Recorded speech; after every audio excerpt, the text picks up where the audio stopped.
Welcome back to Ben Rants, and when I was a kid, the internet wasn't a target of the government. Time for me to do yet another rant on the highest rated kids channel. How the heck is this the highest rated? Well, kids have to choose between drug-induced cartoons and recycled teen sitcoms. It only makes sense they go with stupid and gross programming. So, sit back and enjoy what could be my final rant ever. Rant on Nickelodeon.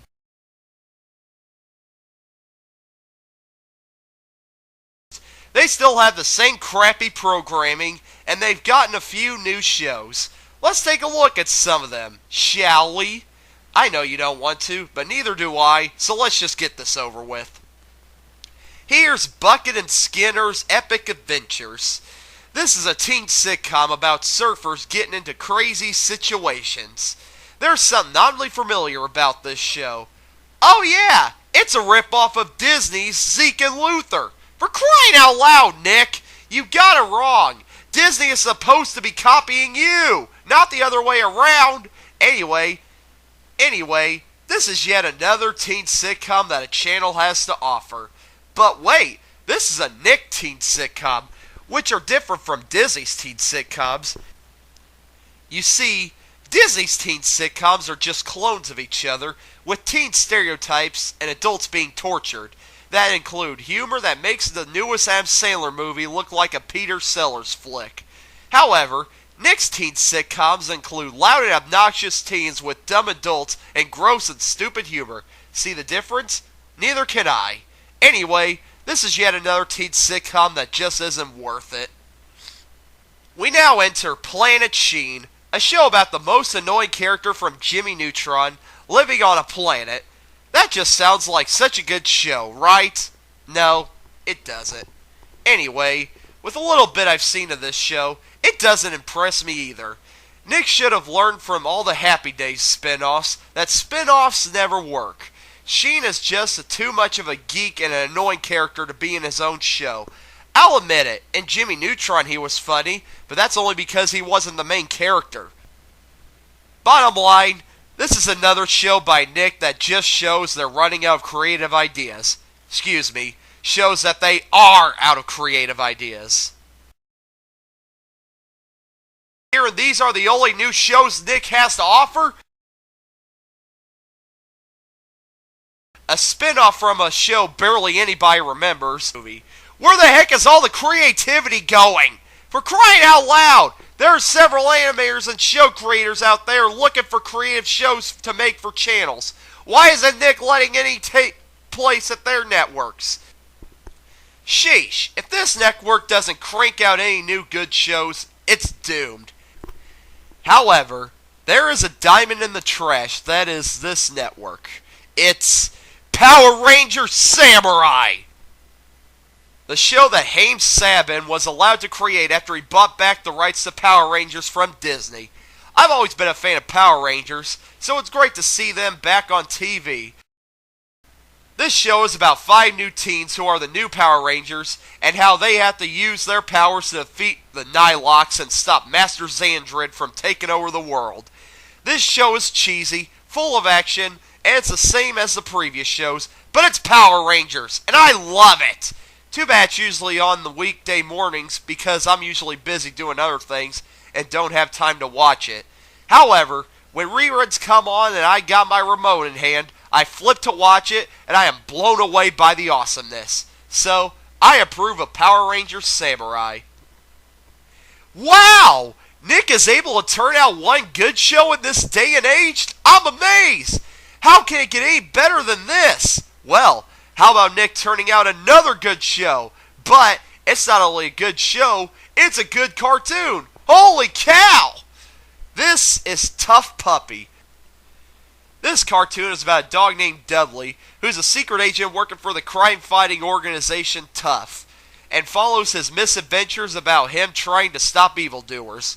This show is awesome! Wow! I've never expected a good cartoon to come out of Nick since the cancellation of My Life as a Teenage Robot, but I was wrong. Anyway, What I love about this show is that it's hilarious and for the right reasons. There's no fart jokes, poop jokes, or gross humor. That I know of. Sure, the theme song mentions that Dudley used to drink from the toilet and chew his butt. However, he's a dog, so that's normal. Anyway, every time I watch this show, I crack up. It has Butch Hartman's style of humor, where a joke that was mentioned earlier comes up later in the show, but it's still funny. Another thing I love about this show is the characters. Dudley is a doofus, but he shows that he's not one of the stupid characters in cartoons these days that are just made for the sake of being stupid. Then there's Dudley's partner, Kitty Catswell, voiced by the always amazing Greta Lysel. Kitty is the straight character of the duo, and she is usually falling victim to Dudley's mistakes, in a humorous way. I could go over, but I don't want to be here all day. You just have to watch the show to see them. They're awesome. Bottom line, Tough Puppy is a really cool show, and in my opinion, Butch Hartman's best work. Some might say Danny Phantom, but I prefer comedy over action. So ha! That I always watch when it's on, which sadly isn't that much. However, I've read it has good enough ratings to where it can have future seasons, and I'll be looking forward to it. So, I also approve of Tough Puppy. Okay, enough of the good shows. Let's talk about more crappy ones. I talked about this show before, but I might as well go back to it. Here's Fanboy and Chum Chum. Again, because people think that I wasn't fair to it because I've only watched 5 seconds of an episode. I was surprised there were people actually having the guts to defend this show. Anyway, I can proudly say that I didn't watch the show for 5 seconds my second look at it. I watched it for 6 seconds this time. Nah, I'm just kidding. I watched the whole episode. So, will I like the show because I watched more than my brain could handle of it? No. Probably not, but let's talk about one anyway. The episode I watched was Chicken Pox. This one wizard nerd character named Kyle was talking to a book of the dead. Don't ask. And he said he was feeling sick. He said he had a runny nose, stomach aches, and roins, and the diagnosis was chicken pox. What? When the heck did having chicken pox mean all that stuff? If I know how drug-induced modern cartoons are, I predict he'll turn into a chicken by the middle of this episode. Anyway, Fat Boy and Dum Dum show up, getting in through Kyle's mail slot. Man, I wish I had flexible bones like that. Anyway, annoying and more annoying see that Kyle is sick, and they try to take care of him, while making my eardrums putting on an opera to drown out all their annoying voices. So, while this is going on, Kyle is turning into a chicken. I knew it! Not only does this show not make sense, it's predictable. Can't this show have any redeeming qualities? Anyway, Nerdy and Rush Limbaugh bring Kyle a tray of sheep guts. What? And they see Chicken Kyle.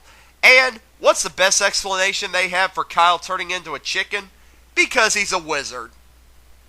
And that's it. I've read Chinese fortunes that explain more than this show. Anyway, the cure for Kyle is he has to lay an egg. Yeah, because we all know it's male chickens that lay eggs. This causes Toothpick and Tree Trunk to start laughing, allowing Toothpick to drop the most annoying pun I've ever heard. Sorry, Kyle, we're only yoking.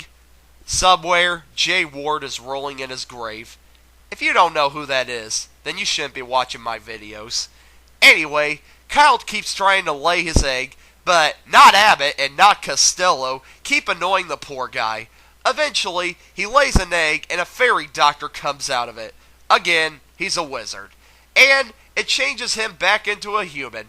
Great! Now Skinny and Fatty have their friend back. Skinny then turns the three of them into corn. Then Kyle drops an even more annoying pun. Talk about a corny ending. That pun was so bad it hurt me.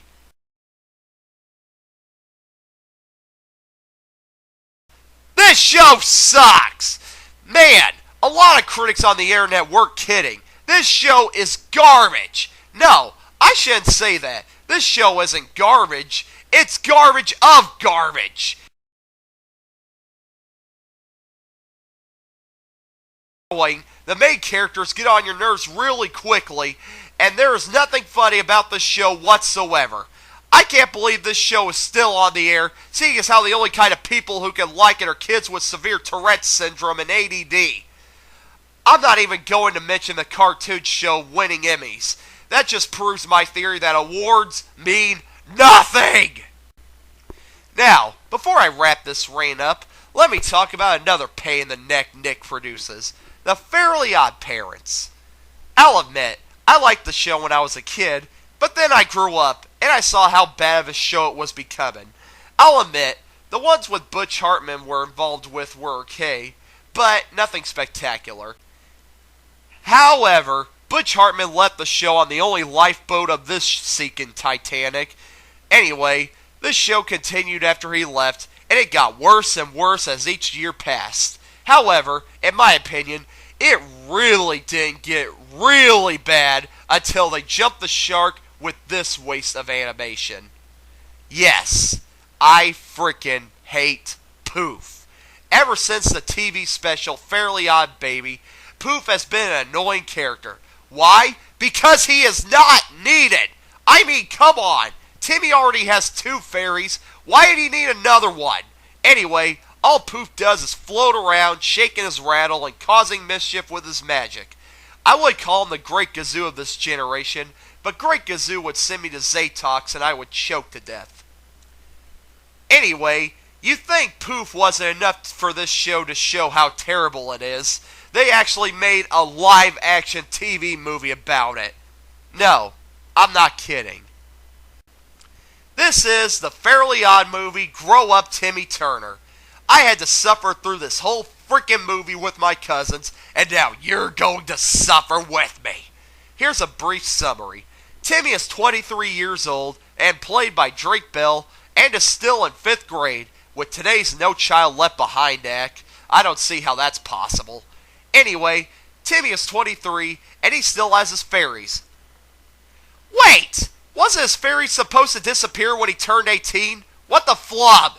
Anyway, Timmy eventually falls in love with Tootie. Yeah, you know that ugly girl from the show that Timmy always avoided and showed no interest in? Well, she's hot now. Anyway, Timmy falls in love with Tootie, which worries Cosmo and Wanda, who try to get Timmy to break up with Tootie, or else he'll disappear if he falls completely in love with her. Wait, if that's true, how come you don't disappear when he fell in love with Trixie in the show? Why isn't this movie making no sense? Anyway, Cosmo and Wanda try to break up Timmy and Tootie, so they don't disappear. Man, I always thought Cosmo and Wanda loved Timmy and would always support him, but no, they're selfish jerks that are only looking out for their own needs. Eventually, Tootie gets kidnapped by some random standalone villain who teams up with Mr. Crocker in order to steal Cosmo and Wanda's magic. Anyway, predictably, they save the day and the random villain is stopped, and Mr. Crocker falls into a never-ending ball pit and supposedly dies. You know, for kids! Anyway, if you think the stupidness hasn't happened, just you wait. Anyway, in the end, Timmy and Tootie get together, with Timmy admitting that he has fairies. Wait! I thought the fairies disappear when a kid admits he has them! What the heck? Continuity? What's that? Anyway, close to the end, Poof speaks. Yes, Poof speaks. And he is voiced by Randy Jackson. That's it. I'm done. So, that was Fairly Odd Movie. Was it terrible? No, that isn't even enough to describe how bad this movie was. We need a new negative word. I got one. It's crap-terra garbage. Never have I seen such a live-action adaptation of an animated show that felt like it had nothing to do with the show. The jokes were bad, the CGI was ugly, the villain was bland, the acting was atrocious, and Poof was more annoying than usual. You think Nick would have used this movie to end the show, but no, the show still airs, Timmy is still a kid, and Crocker is not dead. So, that makes this movie completely pointless. Think of all the Christmas presents we could have bought for orphans with the money spent on this movie. Probably not much, seeing as how its budget was probably lower than that of a Roger Corman movie. Anyway, I don't think I could top this bit of insanity, except maybe the second Fred movie, but I've had enough insults to my intelligence. I don't need another one. Bottom line, Nick still sucks. It's completely lacking in programming variety. Its TV show lacks some real creativity. Their made-for-TV movies make Disney channels look like Orson Welles' pictures. Although they've gotten a couple new good shows, it isn't going to help them stay afloat if they continue overloaded with trash. And, as much as I hate to say it, this is my last rant. I know, a lot of you are probably going to be sad, but hear me out. I just feel that I've gotten mad at everything that is to be mad at in the entertainment industry. I just can't come up with any more ideas. And don't try to give me requests because I won't take them. Plus, I'm tired of getting mad at today's society. I want to start to have a more positive outlook on life because there are some signs society is improving. But don't worry, this may be my last rant, but this won't be my last video. Stay subscribed to me because we're going to keep having fun. I'm Ben, and I'm signing out. I'm going to go figure out what my next video is going to be.